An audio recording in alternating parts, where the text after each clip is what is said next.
Good morning. Good morning. It's good to be with you, as Donald said this morning. This beautiful Sunday morning.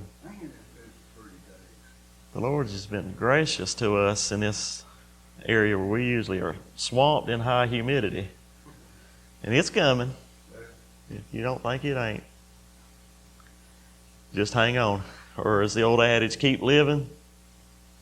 Keep living. Because summer's coming. Just like Monday morning is, isn't it? So, yeah, not all of us are retired and can face a fishing boat on Sunday morning. Yes.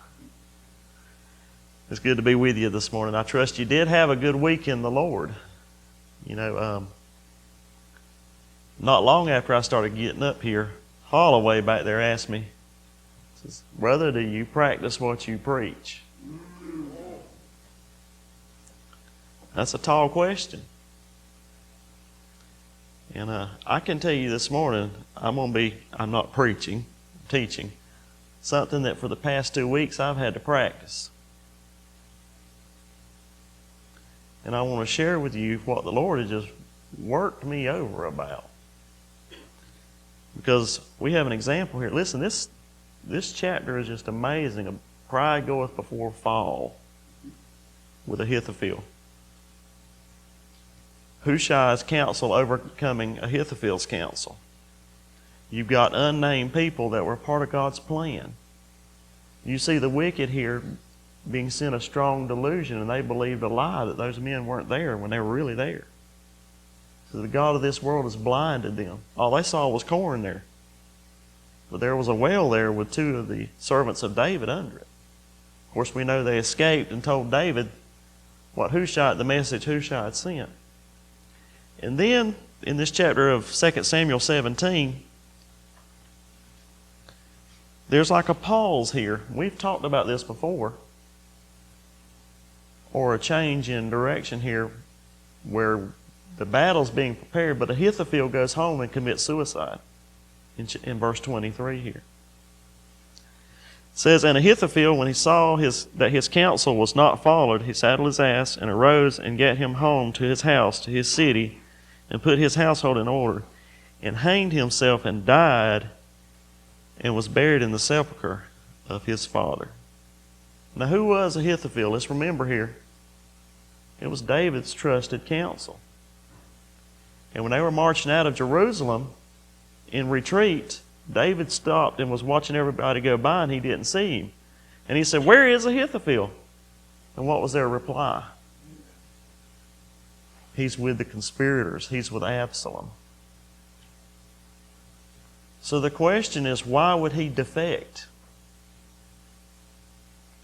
Well, the short answer is, this is Bathsheba's grandpa. Now, we know what David did to Bathsheba and Uriah. And God never covered that up. Even in Matthew, whenever they're going through the genealogy, he does not reference Bathsheba as David's husband. He said the wife of Uriah the Hittite. So Ahithophel here has some pent-up anger, don't he? In fact, in verse 1 and 2 of this beginning chapter, where he laid out his counsel of how he would deal with David, he said, "I'll go and smite the king and the king only." In other words, I'm going to kill David, and I'll bring everybody else back. He had a bone to pick with him, didn't he? Ahithophel is angry with David. Why shouldn't he be? Was God angry with David? But he endeavored on something that I endeavor on many times. The pursuit of revenge. I told y'all I'm going to be able to preach something or teach you something this morning that I've had to practice the past 2 weeks. I was sharing with our dear brother here last Sunday. I was in the middle of it. I had 2 people wrong me. And I sat down and I wrote, it was some of the best email typing I've ever done in my life. Sister Cindy, I got into it. You hear me? I was in the spirit, all right.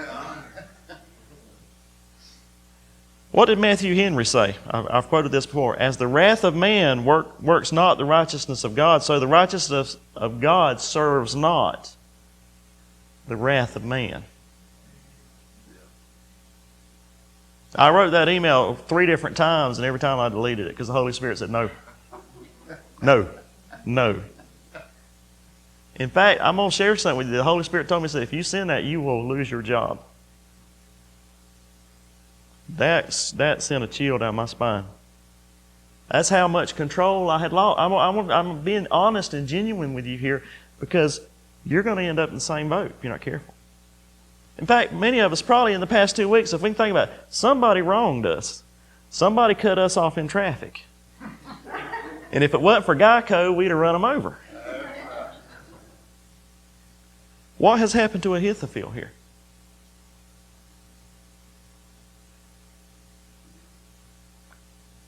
He became so consumed in his lust for revenge, God gave him over to it. I believe God gave me 3 warnings last week. And if I had ignored the 3rd one, He would have given me over. See, we think of lust in a sexual connotation here.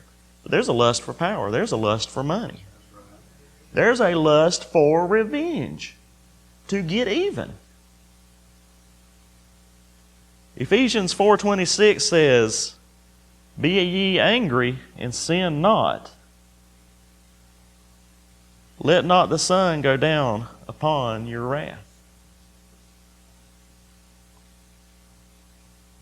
Let not the sun go down upon your wrath. We went to an event yesterday and I had several comments about my weight loss. I said I've lost 80 pounds. I said it's the hardest thing I've ever done. And then I caught myself. I'm like, no, it ain't the hardest thing I've ever done. The hardest thing I'll ever do is do this. This is the hardest thing. This is one of those that's sweet in the mouth. We can talk about this Sunday morning. But Monday, when somebody does me wrong at work or I get cut off in traffic, it's a long walk down the hallway because I work from home.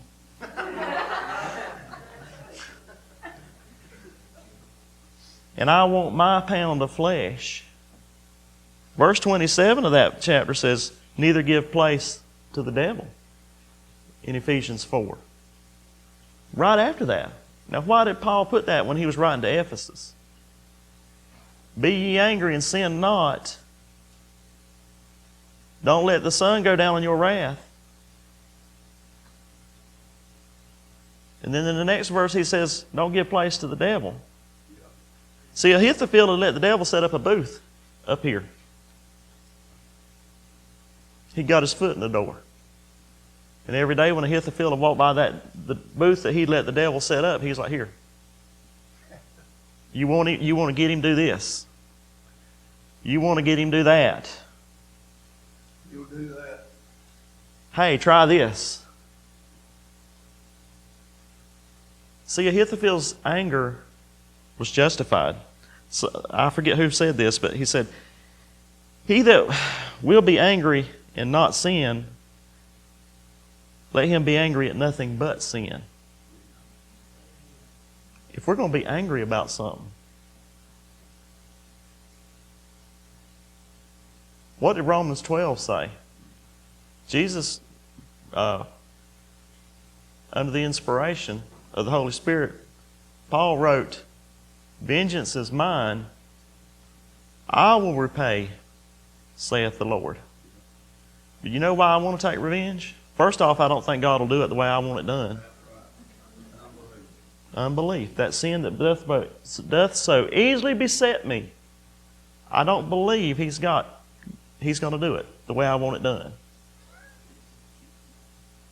So see, when someone wrongs us and we take the justifiable anger and it becomes a sin to us.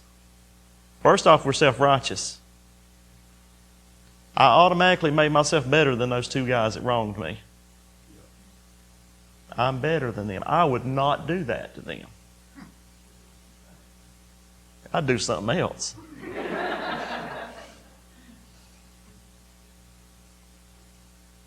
My lust for revenge. Then it becomes resentment. I mean, y'all, I was literally consumed with that. Oh, how I love Jesus. It's hard to sing that when you're consumed by your lust for revenge. Because of my unbelief that God was going to take care of it. I'm going to tell you what I did. I'll tell you what I did. I quit with it all. Because the Holy Spirit just worked me over about this. I said, He said, be still and know. You know what I did? I did pray for those two fellas. And I did not pray. I was like, here's what I'm going to tell you. This is exactly how I prayed. I said, Lord, if I'm looking at this wrong, fix me. I might be the one wrong here. I don't know their story. You do. That's why He said, hey, vengeance is mine. The second thing I did, I prayed for them. I said, Lord, fix them if they're wrong. I said, I don't want them beat up. You want to talk about, whew, that was bad, because I wanted them beat up. But I said, Lord, fix them. The third thing I prayed was, help me to trust you. And so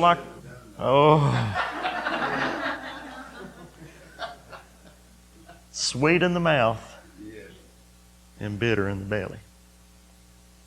This man here ended up at the end of a rope seeking revenge. And if I hadn't stopped, you know where I'd have ended up? At the end of a rope. Listen, little children, learn this lesson. This is something I did not get early on in my Christian life. In fact, I come from a whole family on my mom's side that like to get revenge, and they're big grudge. Love you, Mom. I've shared this before. She told me about them going to a family reunion, and she getting a piece of chicken out of the bucket, and her daddy throwing it back in the bucket. Says, we're not eating anything Aunt so-and-so brought. We're mad with her right now. They are good Baptists. Brother, I probably ruined this for you today. I hope. Better hope she won't watch it. I'm about to find out. I hope she remembers not to seek revenge, you know. Yeah. Listen, when we seek revenge, not only are we putting ourselves in the position of God, we're now becoming evildoers. We're now becoming evildoers. And if we believe what this book says, and most of the time we put ourselves in that position because I don't believe what this book says, I'll be judged just like they are. Listen, Ahithophel's anger started out. It was justified. We should be angry about sin. You think God's angry about sin? Everybody says God is love. But listen, love will cause you to be angry. Yep. Don't let it become an occasion to be your downfall. Be angry about sin. Be angry and sin not. Be angry and sin not. Don't let the sun go down on your wrath this week. I love y'all. I hope I've shed some light on. I don't know what y'all are going through. Y'all don't know what I'm going through. Well, you do now. And I have some good news for you. You know what happened? By Thursday of this past week, both situations worked out. And I had nothing to do with it. God said, see here, trust me. Trust me. In fact, that's the way I prayed. Lord, I'm going to try you. I'm not going to do anything with this. I'm going to let it go. If they're going to continue on this path, I'll suffer loss. Suffer wrong if need be. Woo! It's hard, isn't it? But it works. And you won't end up like Ahithophel did at the end of a rope. I love y'all. May the Lord bless you this morning.